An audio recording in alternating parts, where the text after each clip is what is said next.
네, 우리가 함께 볼 말씀은 사도행전 18장 18절에서 22절까지 말씀입니다. 네, 오늘 이제 드디어 바울의 2차 전도 여행이 마무리가 됩니다. 우리 한 목소리로 함께 합독합니다. 시작. 바울은 더 여러 날 머물다가 형제들과 작별하고 배 타고 수리아로 떠나갈새 브리스길라와 아굴라도 함께 하더라. 바울이 일찍이 서원이 있었으므로 갱그라에서 머리를 깎았더라. 에베소에 와서 그들을 거기 머물게 하고 자기는 회당에 들어가서 유대인들과 변론하니 여러 사람이 더 오래 있기를 청하되 허락하지 아니하고 작별하여 이르되 만일 하나님의 뜻이면 너희에게 돌아오리라 하고 배를 타고 에베소를 떠나 가이사랴에 상륙하여 올라가 교회의 안부를 물은 후에 안디옥으로 내려가서. 아멘. 자, 이제 절을 보도록 합니다. 예. 이제 내일부터 본격적인 추석 연휴가 시작이 됩니다. 사실 금요일 저녁부터였던 것 같아요. 그런데 우리는 매년 이 추석 때마다, 그리고 조금 지나 이제 추수감사절도 있잖아요. 그런데 이때마다 우리가 늘 생각해야 되며 뒤돌아봤을 때, 생각했을 때 다가오는 이 숙제를 했는가 말았는가라는 그 질문과 과제가 있습니다. 과연 나는 얼마나 이 감사한 것들이 많으며 감사함으로 내가 살았는가에 대한 과제인 것입니다. 사실 우리는 그렇게 살지 못했습니다 라고 말하면서도 지난 한 해를 돌아보면은 세상의 성공을 위해서 결심과 결단은 참 많이 했던 것 같아요. 그리고 나의 그런 성공과 나의 만족을 위해서 또 여러 가지 그런 결심도 했던 것 같습니다. 그러나 신앙적인 그런 결심들은 우리가 아직 많이 못했던 것, 또 언제 했는지 기억도 나지 않는 그런 모습이 오늘날 교회와 성도의 모습이 아닐까, 또 우리의 모습이 아닐까라는 생각을 해봅니다. 오늘 이 시간 바울의 이 서원, 기도, 이 결심을 통해서 은혜 가운데 마무리가 되는 2차 전도 여행에까지 이 좋은 날 내가 아닌 그의 나라와 영광을 위해서 맹세하고 결단하는 우리 모두가 되기를, 이 복된 주일이 되기를 예수님의 이름으로 축원드립니다. 이제 바울은 지난주 여러분 어떤 사건이 있었습니까? 이 총독 갈리오에게 끌려가서 재판을 받게 됩니다. 그러나 유대인들의 고소를 했잖아요. 얘네 이런 종교 활동을 한다. 그러나 이 모든 고소가 기각되었습니다. 그 결과 이제 공식적인 바울의 이런 복음 전도 활동이 고린도 주역에서만큼은 공식적인 활동이 되었다라고도 말할 수 있는 것입니다. 자, 그런데 오늘 본문 18절 말씀 함께 읽습니다. 바울은 얼마 동안 고린도에 머물렀습니다. 그러고서는 그는 형제들과 작별하고 배를 타고 시리아로 가게 됐는데 그때 브리스길라와 아굴라도 동행했습니다.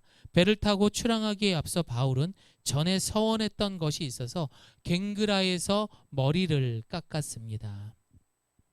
이제 바울의 일행은 이 시리아, 바로 이 안디옥까지 가기로 위해서 항구로 이동을 하게 됩니다. 그 항구가 있는 곳이 갱그라였던 거예요. 그런데 본문을 보니까 갱그라에서는 바울이 서원했던 것이 있어서 미용을 위한 목적이었을까요? 아니죠. 서원했던 것이 있었기 때문에 그는 머리를 잘랐다라고 이야기를 하고 있었습니다. 오늘 본문의 정확한 뜻은 바울이 이 갱그라에서 서원기도, 결심기도를 했다라는 것이 아니라 그가 예전에 했던 서원기도가 있어서 이제 머리를 자르며 마무리했다라는 내용인 것입니다. 자, 그러면은 오늘 바울의 이 서원기도가 끝난 내용을 가만히 들여다보게 되면 머리를 자르고 또 그가 이렇게 마무리를 하는 이런 내용들을 보게 되면은 이 구약 성경의 민수기에 보게 되면은 나실인의 이 서약기도, 이 서원 기도에 대한 내용들이 나오게 됩니다. 여러분, 나실인의 기도란 무엇입니까? 민수기 6장 1절에서 2절을 보게 되면 이 나실인의 기도라는 것은 인생에서 특정한 시간을 구별해서 그 기간을 하나님을 위해서만 살기로 헌신한 사람, 이런 사람들이 맹세하는 것을 나실인 기도라고 합니다. 또는 세상 사람들과 구별되어서 살기로 결심한 사람을 가리켜 나실인의 맹세 혹은 서원 기도라고 말하기도 합니다. 그리고 이 나실인 기도, 이 맹세를 한 사람들은 이제 어떤 행동을 해야 됩니까? 첫 번째, 포도주를 마시지 않습니다. 포도주 하면은 우리는 어떻게 생각해요? 우리가 생각하는 술 정도, 뭐 와인 이렇게 생각할 수 있잖아요. 하지만 바울이 활동했던 그 시대에는 이 포도주는 우리가 생각한 것과 다릅니다. 그 당시에 마시는 물들은 모두 뭐였어요? 석회수가 가득했던 뿌연 물들이었던 거예요.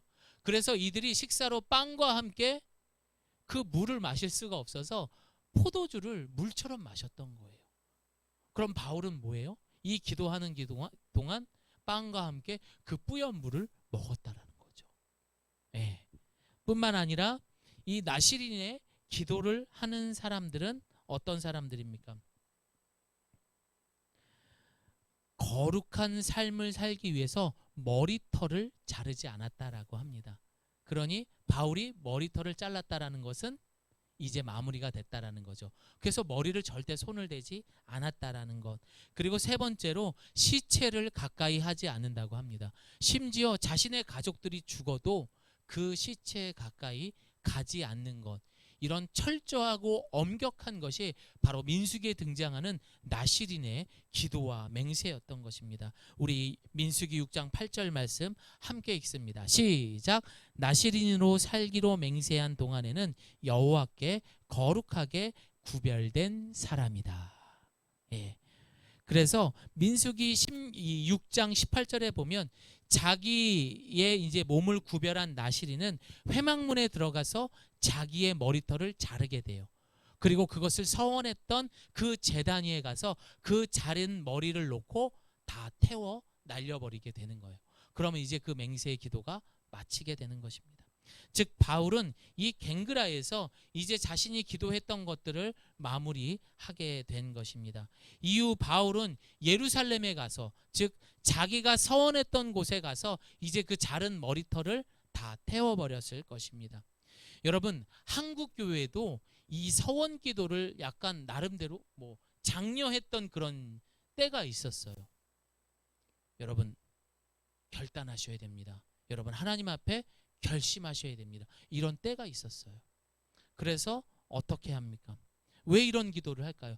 여러분들이 살아가면서 결단하는 이유가 뭐예요? 결심하는 이유가 뭐예요?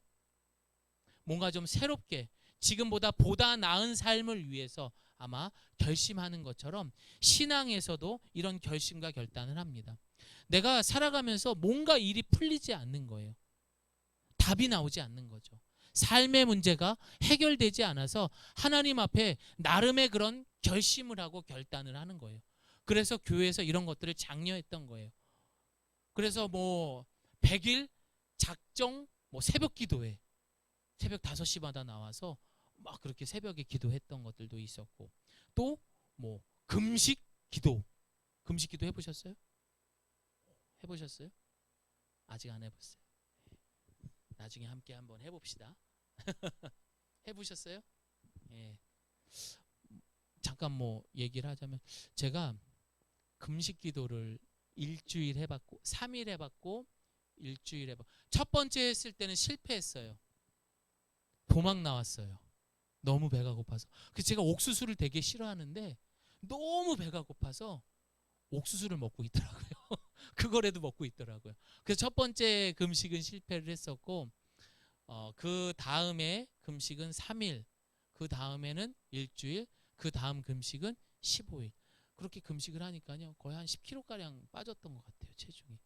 그래서 뭐 다이어트를 위해서 뭐 영과 육을 위한 그런 금식기도 해가지고 다른 목적으로 해서는 절대 안 됩니다, 여러분.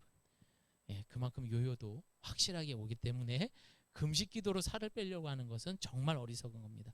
아무튼 이런 금식 기도 혹은 1,000번째 헌금, 그래서 1,000번의 헌금을 제단 위에 올리면서 나름의 자신의 그런 결심과 결단을 하면서 그렇게 뭐 결단했던 이런 나시린 기도와 같은 것들을 한국 교회에서 장려했던 적들도 있었습니다. 그만큼 이런 행위를 통해서 우리의 신앙이 마치 뭐 성장한다, 뭐 좀 뭔가 이렇게 좀 성숙해진다라는 착각했던 그런 시절들도 있습니다. 물론 그만큼 성장하는 것들도 있어요. 하지만 그 결심이 오늘의 제목처럼 누구의 결심이냐에 따라서, 목적에 따라서 다를 수가 있습니다. 여러분, 이 서원 기도는 참으로 무게감이 있는 기도인 것입니다. 신명기 23장 21절을 보게 되면은 내 하나님 여호와께 서원하거든 갚기를 더디하지 말라. 내 하나님 여호와께서 반드시 그것을 내게 요구하시리니. 더디면 너에게 죄가 된다라는 거예요. 그러니까 서원 기도를 작정했다면은 여러분 그것을 위해서 여러분들이 몸으로 행동을 하셔야 되는 겁니다. 그만큼 이 서원 기도의 결심은 내가 시작하는 것 같지만 결국 시작도 그 결말도 너무나 어렵기 때문에 결국 하나님께서 이 모든 것들을 주관하신다라는 것을 기억해야 됩니다. 그래서 이런 결심, 이런 것들을 단순하게 우리가 율법으로만 묶을 수 있는 것도 아닌 것입니다. 오늘날 우리는 이 신앙생활을 어쩌면은 참으로 좀 죄송한 이야기지만 대충 하는 그런 모습이 없지 않아 있는 것 같습니다. 아니, 솔직히 있습니다. 적어도 내가 그리스도인이라 말하면서 한 주간 말씀 한 구절 보지 않아요. 5분조차 기도하지도 않아요. 형식적으로 식사 기도하는 것 뿐만 아닙니다. 여러분, 평생을 살아가면서 전도 한번 하지 않습니다. 온라인 예배이기 때문에 당연히 헌금은 안 하는 걸로 생각을 하게 됩니다. 이런 모든 것들을 어쩌면은 우리가 그리스도인인데도 가장 기초적인 것들에 대해서도 하지 않는 것들을 보면 과연 우리가 신앙생활을 제대로 하는 건가라고 여러분 스스로에게 질문해 보시고 답을 찾아야 할 겁니다. 많이 심각하더라고요, 여러분. 주변에 보면은 정말 그렇게 됐다라는 이야기들을 많이 듣게 됩니다. 어쩌면 여러분, 그래서 우리에게 이런 결심이 필요합니다라는 이야기 할 수 있습니다. 또 바꿔 얘기해서 이 나시린 기도라는 것, 이 서원 기도에 대해서 이야기를 했을 때 일부에서는 이렇게 이야기할 수 있어요. 그거 건강이 너무 상하는 문제가 될 수도 있고 약간 좀 외골수적인 그런 신앙의 그런 이 되지도 않을까라는 질문을 할 수도 있고, 또 가족의 죽음이 있는데도 얼굴을 안 비춰? 이런 뭐 여러 가지 이야기를 할 수도 있을 겁니다.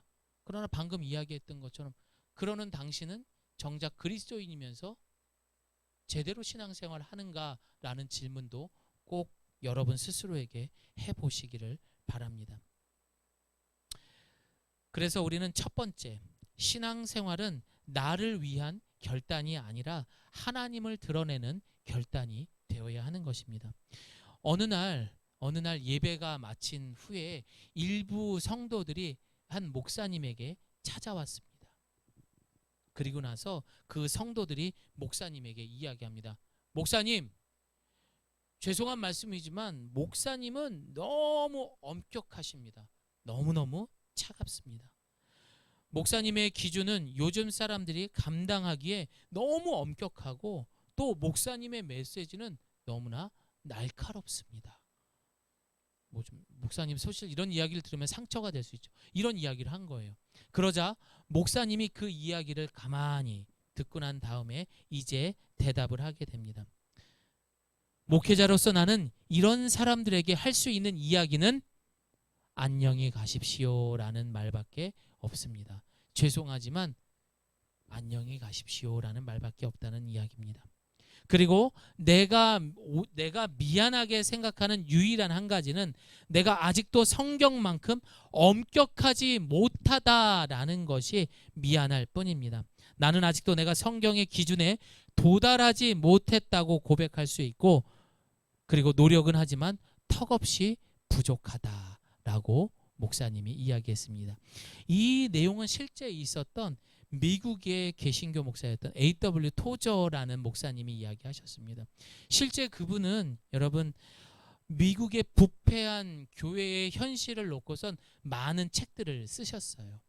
우리가 잘 알고 있는 예배인가 쇼인가 뭐 이거부터 시작해서 그런 날카로운 비판을 통해서 개혁을 위해 노력하셨던 그런 목사님의 실제 예화였던 것입니다.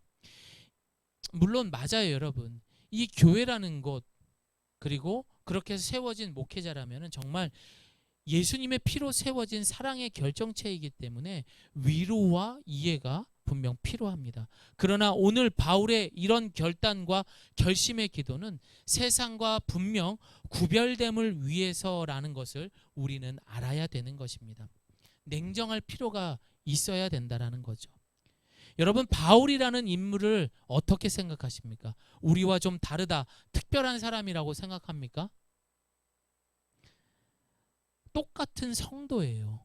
그런데 그와 우리와 그런 구별됨, 다름이 있다면은 바울은 곳곳 회당에서 전한 설교뿐만이 아니라 그의 삶 전체에서 그는 예수로 시작해서 모든 것들이 예수로 귀결이 됩니다. 바울은 자기 자신도 예수로 정의되는 사람으로 또한 이해하게 됩니다. 말하자면 그는 메시아 안에 있는 사람이었고 예수님의 죽음과 부활이라는 그런 패턴은 그의 의식을 철저하게 스며들어서 심판과 긍휼 그리고 연합과 거룩함 같은 더 큰 사안은 말할 것도 없고 성이라든지 돈이라든지 음식이라든지 노예에 관한 모든 이야기를 할 때도 그는 어떤 주제를 건드려도 그것을 이 예수와 연결지어서 이야기를 했던 사람이에요. 자체가 예수라는 거죠. 그래서 우리는 이 사도행전을 묵상하면서 바울이라는 사람과 나를 좀 다른 사람이라고 생각한다는 것은 내 안에 바울과 같이 예수가 가득하지 않기 때문이라는 거예요. 그래서 고린도서 8장 6절 우리 바울이 어떤 이야기를 했는지 함께 읽습니다. 시작.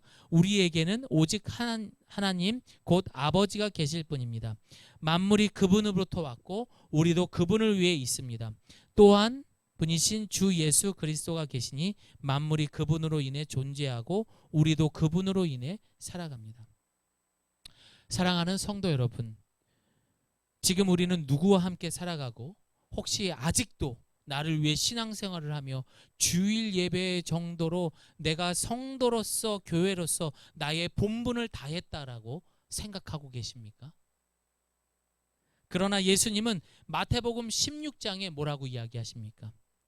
누구든지 나를 따라오려거든 자기를 부인하고 자기 십자가를 지라라고 말합니다. 우리는 내가 누구를 따라가고 있으며 내가 얼만큼 나를 사랑하며 내 입장으로 신앙생활을 했는지에 대해서 회개했는지 돌아보며 우리의 사명 그리고 이 십자가를 지었는지 돌아봐야 할 것입니다. 오늘 바울의 이런 서원 기도는 내가 예수로 살아가는 이 인생 어떤 고난 속에서도 한치도 흐트러짐이 없는 자기 십자가를 지고 가는 이 전도 여행이 되기 위한 결심인 만큼 그는 목숨을 걸었던 것입니다. 지금까지 우리는 이 바울 이 전도 여행을 계속 묵상을 했잖아요. 지금 오늘 2차 전도 여행이 마무리가 됩니다. 자, 2차 전도 여행 시작부터가 어땠습니까? 쉽지 않았습니다. 바나바와 갈라서게 돼요. 그래서 그는 빌립보에서는 또 어떻게 됩니까? 그 귀신 들린 여종 있잖아요. 그 사건으로 인해서 많이 맞게 되고 옥에 갇히게 됩니다. 또 데살로니가에 가서는 유대인들의 박해가 너무 심해가지고 한밤중에 베레아로 도망을 갑니다. 그리고 어떻게 됩니까? 그곳까지 유대인들은 쫓아오게 하죠. 또 그를 방해합니다. 그리고 간 곳이 바로 아덴, 바로 아테네였습니다. 온갖 그런 뭐 우상들, 그런 신전, 조각상들, 심지어 뭐 그런 철학들, 학문들이 발달했던 그런 곳에서 바울은 정말 열심히 복음을 전했지만 뭐 그렇게 큰 성과를 거두지 못했습니다. 그리고 이동한 곳이 바로 고린도 지역이었습니다. 그런데 고린도전서에 바울이 이 고린도 지역에 도착했을 때 그 심정이 어땠느냐 이렇게 이야기합니다. 그때 바울이 심경을 성경에 뭐라고 말하냐면 내가 너희 가운데 거할 때 약하고 두려워하고 심히 떨었노라. 고린도 지역에 왔을 때 그러한 마음이었대요. 정말 이곳은 만만치 않은 곳이었습니다. 엄청난 죄악의 도시였습니다. 결국 그가 마음 먹고 행할 수 있었던 것은 오직 이 2차 전도 여행이 시작할 때 나시린의 이 서약, 이 맹세뿐이었던 거예요. 하나님, 저 이번에 아마 이런 각오였을 거예요. 죽으렵니다. 로마까지 가야 하지만 죽을지도 모릅니다. 그래서 주님과 함께 이런 고백을 합니다. 결심을 합니다. 그러니 내 인생 책임지시고 책임져 달라라고 맹세했을 것입니다.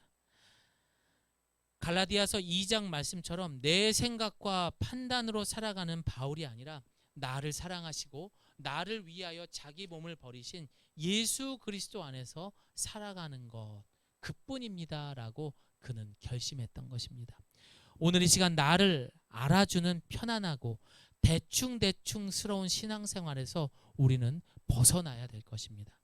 하나님을 내 삶의 전부로 결단을 해야 하고 그분이 내 인생을 통치할 수 있도록 맹세할 수 있는 우리 예가교회 성도님들이 되시기를 소망합니다. 여러분, 당시 고린도 교회에서 이제 시리아까지 가는 그 거리는 정말 만만치가 않습니다. 그래서 그는 갱그리아 항에서 이제 배를 타고 한 번에 가는 것이 아니라 중간에 한 곳을 더 들려야 했어요. 그것이 바로 에베소라는 지역이었습니다. 그리고 어떻게 합니까? 100길로 이제 이 400km 정도, 100길로 400km래요. 엄청난 거죠, 여러분. 그 에베소까지 이제 도착을 해서 브리스길라와 아굴라랑 헤어지게 됩니다. 참 바울은 대단한 게 그렇게 헤어지고 난 다음에 또 혼자 몸으로 이 에베소에서 이 회당에 찾아가서 유대인들에게 복음을 또 전한 거예요. 변론했다라고 이야기를 합니다. 그리고 유대인들은 남아 있어 달라고 또 이야기를 해요. 바울의 이야기를 듣고 나서 남아 있어 달라고 이야기를 하지만 바울은 오늘 본문에 뭐라고 이야기합니까? 주님께서 남으라 주님께서 뜻이 있으면은 우리가 다시 만날 수 있겠죠라고 하면서 그곳을 이제 떠나게 됩니다. 두 번째입니다. 하나님을 드러내는 결단을 하게 되면 우리는 때와 장소와 상관없이 예수님의 마음으로 가득하게 됩니다. 우리가 방금 전에 불렀던 찬송가 338장의 가사를 보게 되면 내 주를 가까이 하게 함은 십자가 짐 같은 고생이라고 말합니다. 또한 고생하는 것 옛 야곱이 돌베개를 베고 잠자는 것과 같다라고 말합니다. 아마도 바울의 전도 여행을 잘 드러낸 가사가 아닐까라는 생각이 듭니다. 또한 코로나로 인하여 많은 어려움을 당하고 있는 우리 성도님들 또한 우리 대한민국 교회의 현실의 모습이 아닌가라는 생각을 해봅니다. 말이 갱그라와 에베소, 예루살렘, 안디옥 지역까지의 그런 이동이라고 이야기하지만 이거는 진짜 상상할 수 없는 그런 거리들입니다. 그런 것들을 이제 그 결심한 것을 통하여서 포기하지 않고 계속해서 그 복음을 위해 가고 있는 것. 그 결과가 오늘 2차 전도 여행의 마무리까지 올 수 있었던 것입니다.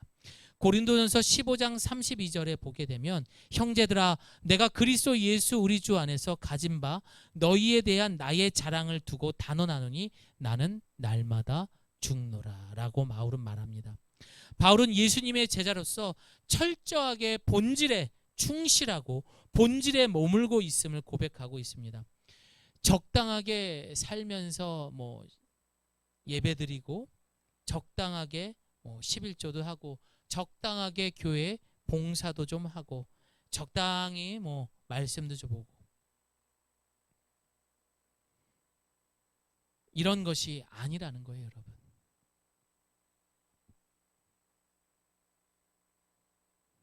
어쩌면 바울도 이런 결심이 없었고 매 순간순간 그 안에 예수의 영이 가득하지 않았다면은 그도 아마 적당히 했을 거예요. 아니 1차 전도여행으로 마무리가 될 수 있었고 또 그냥 그저 그렇게 교회에 목사로 혹은 장로로 남아 있었을 수도 있었습니다. 그러나 그는 오늘 본문처럼 참으로 힘겨운 결심과 결단, 그런 마음을 통해서 늘 그 마음 속에 예수님의 마음이 가득했던 것입니다.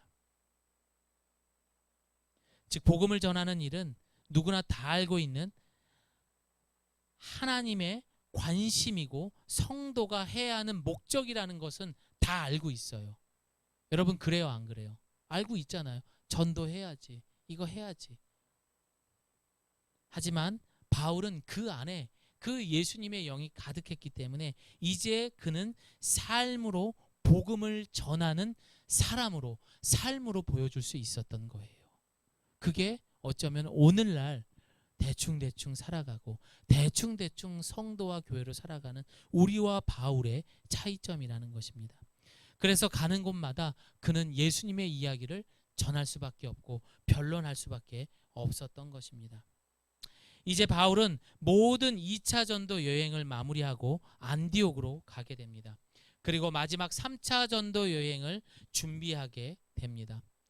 바울의 삶과 그의 사역을 보면 어쩌면 결혼도 하지 못하고 또 고난의 연속의 삶이라 정말 보람이 있을까? 과연 바울은 삶에 낙이 있을까? 라는 질문 할 수 있어요. 저는 솔직히 자신 없거든요. 또 가끔 그런 질문도 했었습니다. 그러나 이번 한 주간 그의 결심과 그의 모습들을 지켜보면서 아니구나, 정말 아니었구나. 정말 그의 삶에는 우리가 이렇게 만나서 가끔씩 지금은 힘들지만 식사도 하고 같이 웃고 떠들면서 사역 이야기도 하면서 재밌게 이 모든 시간들을 기쁨으로 보냈겠구나라는 생각을 하게 됩니다. 그러나 우리가 어설픈 신앙을 갖고 있는 사람들, 알지 못하면서 바울은 고난의 인생이었어 라고 단정 지을 수가 있다는 거예요. 그래서 그는 결심할 수밖에 없고 마치 수도승이나 마치 스님들이 산속에서 수행하는 것처럼 그는 나시린의 맹세를 했었을 거야 라고 생각할 수 있었을 겁니다. 바울의 신앙의 결심은 그래서 먼저 3가지로 이야기할 수 있습니다. 첫 번째입니다. 여러분 이 서원 기도는 아무나 할 수 있는 게 아니에요. 결심을 했다, 신앙의 결심을 했다라는 것 아무나 할 수 있는 것이 아닙니다. 그 마음을 주시는 분은 하나님이 주체가 됩니다. 내가 단순하게 맘먹고 한다는 것이 아니라 하나님이 선택하고 사랑하시는 분에게 주시는 귀한 그런 결단이 되는 것입니다. 그래서 이 기도를 한다는 것은 그만큼 내 신앙이 성장했구나라는 것을 확인할 수가 있고 또한 이 기도를 하고 있다는 것은 우리 주님이 나와 함께 하고 있구나라는 것을 말해주는 것입니다. 2번째입니다. 바울의 삶의 이 결단을 통해 그는 성령님의 능력과 기적 그리고 인도하심을 풍성하게 경험할 수 있는 것입니다. 또한 우리는 이 땅에 우리가 해야 할 이 증인의 삶을 충분히 할 수 있다라는 것도 말해줄 수 있는 것입니다. 3번째입니다. 바울은 이 모든 사역을 기쁨으로 전하는 하나님의 일꾼이었습니다. 바울의 삶을 바라보면 사실 기뻐할 것이 하나도 없다라고 이야기했었습니다. 에베소에서 바울은 하나님의 크신 능력과 특별한 은혜로 나는 이 기쁜 소식을 전하는 일꾼이다라고 말합니다. 그래서 죽을 수밖에 없는 죄인 일꾼이다라고 말합니다. 그래서 그는 이야기해요.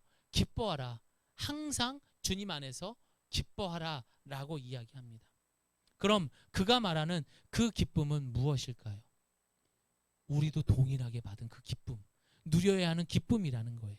그 말은 죽을 수밖에 없는 죄인 되었던 우리가 예수 그리스도를 통하여 새 생명, 즉 부활의 영원한 삶을 살아가는 은혜는 분명한 우리에게 기쁨의 소식이라는 것입니다. 우리 그리스도인들의 환경을 떠나 이미 받은 이 구원의 기쁨, 이 은혜로 우리는 기쁨의 삶을 살아가는데 충분한 것인 겁니다. 바울과 같은 이런 기쁨을 또한 누릴 수 있기를 바랍니다. 그래서 바울의 이 서원 기도는 분명히 우리도 충분히 가능하고, 또한 이 결단을 통해서 우리는 하나님께로 더 성장할 수 있는 성도와 교회로 될 수 있다는 것을 꼭 기억하시기를 바랍니다.